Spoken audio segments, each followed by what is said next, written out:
Hello friends, welcome to my channel. Class 6 chapter 2 पे pros था, वो कंप्लीट मैंने कर दिया है। एंड बाद में अभी पोएम है the kite.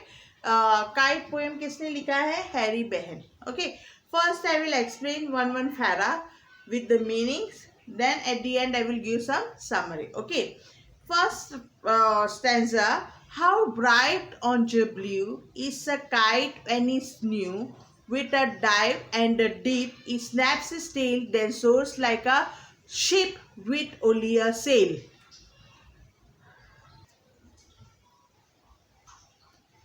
In this stanza, the poet says that एक नई पतंग नीचे नीले आकाश में नया सा पतंग, a good new kite is moving on the sky. Okay, नीले आकाश में बहुत सी चमकदार दिखाई देती है. In the blue sky a new kite looks very bright. Okay, new वाला जो काइट है, न्यू नया पतंग जो है, वो नीले आकाश में यानी ब्लू स्काई में बहुत ही चमकदार है. ब्राइट यानी चमकदार. Okay, when a dive with a dive and a dip he snaps his tell.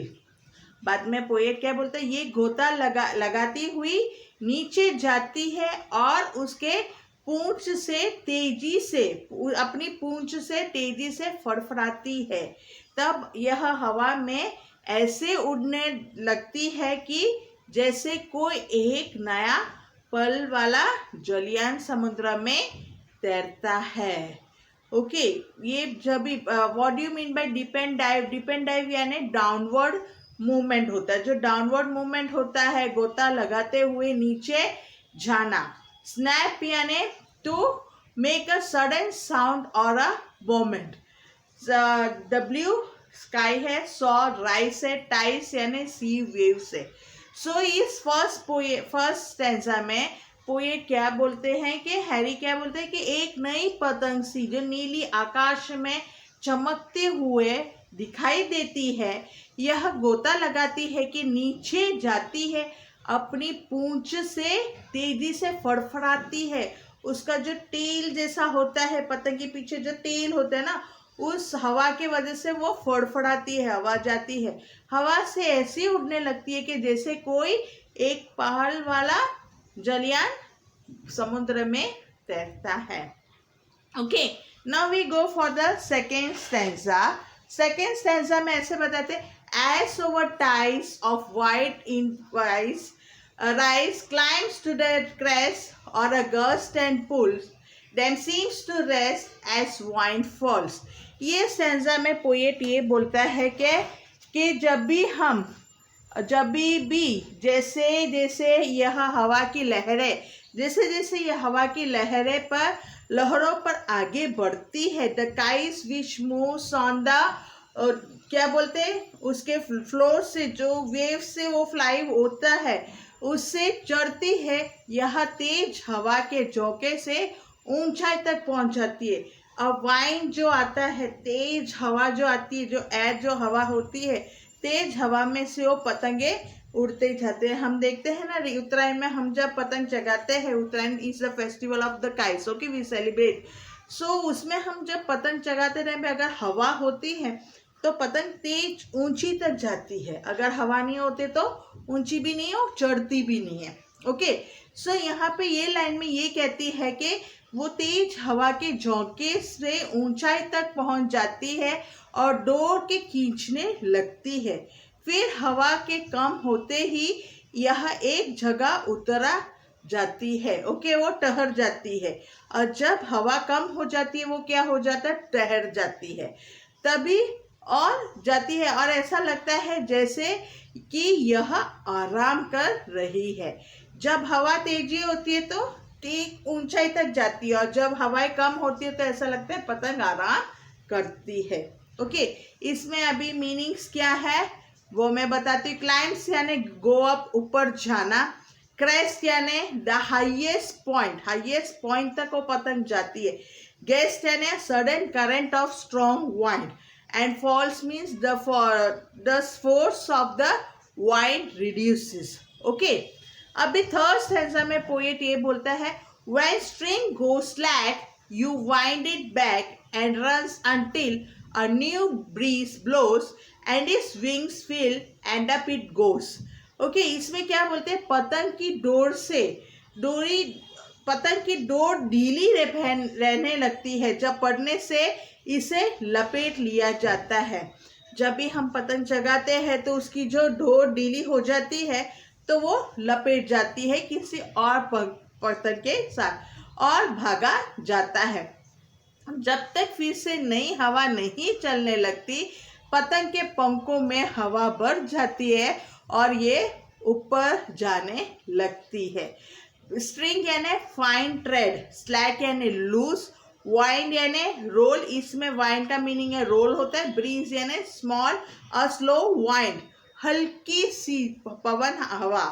Okay तब इसमें ये थर्ड स्टैंजा में पोएट ये बोलती है कि पतंग की डोर ढीली पड़ने पर इसे लपेट लिया जाता है और भागा जाता है जब तक फिर से नई हवा तक नहीं पहुंच चलने लगती है। पतंग की पंखों की हवा में भर जाती है और पर ऊपर उड़ने लगती है। ओके ऊपर जाने लगती है। लास्ट स्टैंजा है how bright and blue is kite when is new. जब नए पतंग नीले आकाश में कितनी चमकदार सुंदर लगती है। And but a raggeder thing you never see, raggeder means a torn and ugly thing, जब यू नेवर सी, परंतु जब इनकी ढोर किसी वृक्ष के ऊपर, कोई झाड़ के ऊपर या कोई ढाल के ऊपर उलझ जाती है और पतंग डोर पर फड़फड़ाने लगती है तो इसे कटी फटी और बढ़ती चीज में कोई नहीं दिखाई देती। Okay raggeder means a torn and ugly things, दूसरी चीजों से अधिक कटी फटी तथा बढ़ती। ओके फ्लैप्स यानी move ups and down, flaps when it flaps on a string in the top of a tree, जब ये नई पतंग ऊपर नीले आकाश में जब चमकदार दिखती है, परंतु जब वो किसी झाड़ पे फंस जाते हैं या कोई इलेक्ट्रिक पोल्स में फंस जाते हैं तब वो उलझ जाती है तो पतंग डोर से फड़फड़ाने लगती है और इससे फटी कटी और बढ़ती चीज के और कोई नहीं दिखाई देता। तब वो जब काम का ही नहीं है, जब पतंग यूजफुल होता है। ओके जब वो ऊंचाई तक जाती है तब kite is very good looking. जब वो फट जाती है, लपेट जाती है, किसी में फंस जाती है तो it doesn't look good. Okay now the summary, ये पोएट क्या बताता है, a new kite looks nice and bright flying against the clear blue sky, कि इस कविता में कवि ने आकाश में उड़ती पतंग का बहुत ही सुंदर विवरण किया है। यह विवरण करता है कि जब भी नई पतंग नीली और नीले आसमान में ऊंचाई तक उड़ती है तो बहुत ही सुंदर और चमकदार लगती है। यह लहरों की तरह हिलती है और इसकी पूंछ फड़फड़ाने की आवाज करती है जब पतंग नीचे की ओर आती है। Okay means a new kite looks nice and bright flying against the clear blue sky. It moves like waves and its tails makes a clattering sound where it dives downwards. Okay, when it moves downwards में जब वो move करता है तो उसका cracking sound will make. कविता पतंग के उड़ाने की तुलना समुद्र में चलते जहाज से करता है। किसमें कवि किसका तुलना करते हैं, kite or the waves. Just the ship moves into the sea using a single sail, a kite rises up into the sky using a single string. Okay, kite एक single string से यूज करती है और ये ship क्या है जो moves करती है using a single cell. Okay तो वो दोनों की तुलना कवि करता है। तो यह पानी का जहाज जिस प्रकार एक पल के सारे समुद्र पर चलता है उसी प्रकार पतंग की एक धोर से सारे ऊंचे आसमान तक सहारे ऊंचे आसमान तक पहुंच जाती है। जब हवा तेज होती है तब वहां और ढोर की खींचने से पतंग वहां और ऊपर जा सकते हैं। तो पतंग जितने भी इतनी तेज हवा होती है तो अपने पतंग ऊपर और जाते हैं। पतंग की लहरों और पहाड़ों की चोटियों के ऊपर तक उड़ती है। लहरें बहुत ऊंचाई तक जाती है, जहां अपने पहाड़ों की चोटियों तक भी ऊपर उड़ती है। लेकिन जब हवा धीरे हो जाती है तो पतंग आकार में क्या करते हैं, स्थिर दिखती है। ओके, स्थिर दिखती है। इसके डोर ढीली हो जाती है, तब हमें वो डोर को वापस लपटना पड़ता है और दौड़ना पड़ता है जब तक फिर से तेज हवा नहीं चलती। जब दोबारा तेज हवा चलती है तब दोबारा पतंग ऊंची आसमान पर पहुंच जाती है। जब वो थोड़ा सा धीमे नीचे आ जाती है, हवा नहीं होती, तो हमें दौड़ना पड़ता है। लेकिन जब वो हवा हो जाती है तो ऊंचे तक वो पहुंच जाती है। यह फिर नीले और साफ आसमान पे चमकदार लगती है। फिर वो वापस नीले और साफ चमकदार पे लहरें लगती है। कभी निकालने की यह हुए कहता है कि जब पतंग पेड़ का शाखाओं पर फंसकर कट जाती है तब एक क्षण में ही उसका मतलब खत्म हो जाता है। जब ये पतंग एक पेड़ पे या तार पे लटक जाती है, वो ले जाती है, तो उसका एक जो इम्पोर्टेंस जो होता है वो खत्म हो जाती है और कोई उसकी तरफ देखना पसंद नहीं करता। ओके, जब पतंग कोई झाड़ में फंस जाती है या कोई पोल पे फंस जाती है तो फिर हमें उसे उपयोगी नहीं है, तो फिर हम उसे देखते भी नहीं है। Okay, so in English, as the ship moves into the sea, using a single sail, that way the kite also rises up into the sky using a single string. When the wind is strong, it pulls more string from roll to rise even higher. जब wind strong होता है, जब हवाएं strong होती है तो वो बढ़ती ऊपर जाती है। The kite flies over the ties and hilltops, but when the wind blows slowly, it seems still in the sky. और जब थोड़ा स्लो होता है तो फिर भी वो स्काई पे तो दिखाई देता है। It strings loosens up, उसका strings थोड़ा सा लूज लगता है।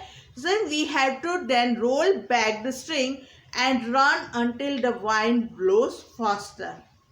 वो स्ट्रिंग को थोड़ा टाई करते, फिर हमें उसके पीछे भागना पड़ता है। When the strong winds blow again, the kite again soars up in the sky. जब हवाएं आती है तो पतंगे फिर से ऊंचाई लहरों पे जाती है। It looks bright against the clear blue sky. The poet conducted the poem by saying that we never give a second look or importance to a kite that gets torn. हम ये पोएट क्या बोलता है कि हम कभी भी पीछे मुड़ के नहीं देखते। अगर वो गिव अप करता है सेकेंड लुक और importance to a kite that gets torn on the branches of a tree. जब वो फंस जाता है ट्री पे या ब्रांचेस पे, कहीं भी वो फंस जाता है तो हम उसको इम्पोर्टेंस नहीं देते हैं। समझ में आ गया होगा ये पोएम? अगर नहीं आया कमेंट सेक्शन पे सेंड कीजिए। जिसने भी मेरे चैनल को सब्सक्राइब नहीं किया सब्सक्राइब कीजिए, बेल आइकन को प्रेस कीजिए ताकि आप लोगों को मेरे हर एक न्यू वीडियोस की नोटिफिकेशन मिलते रहेंगे। Thank you.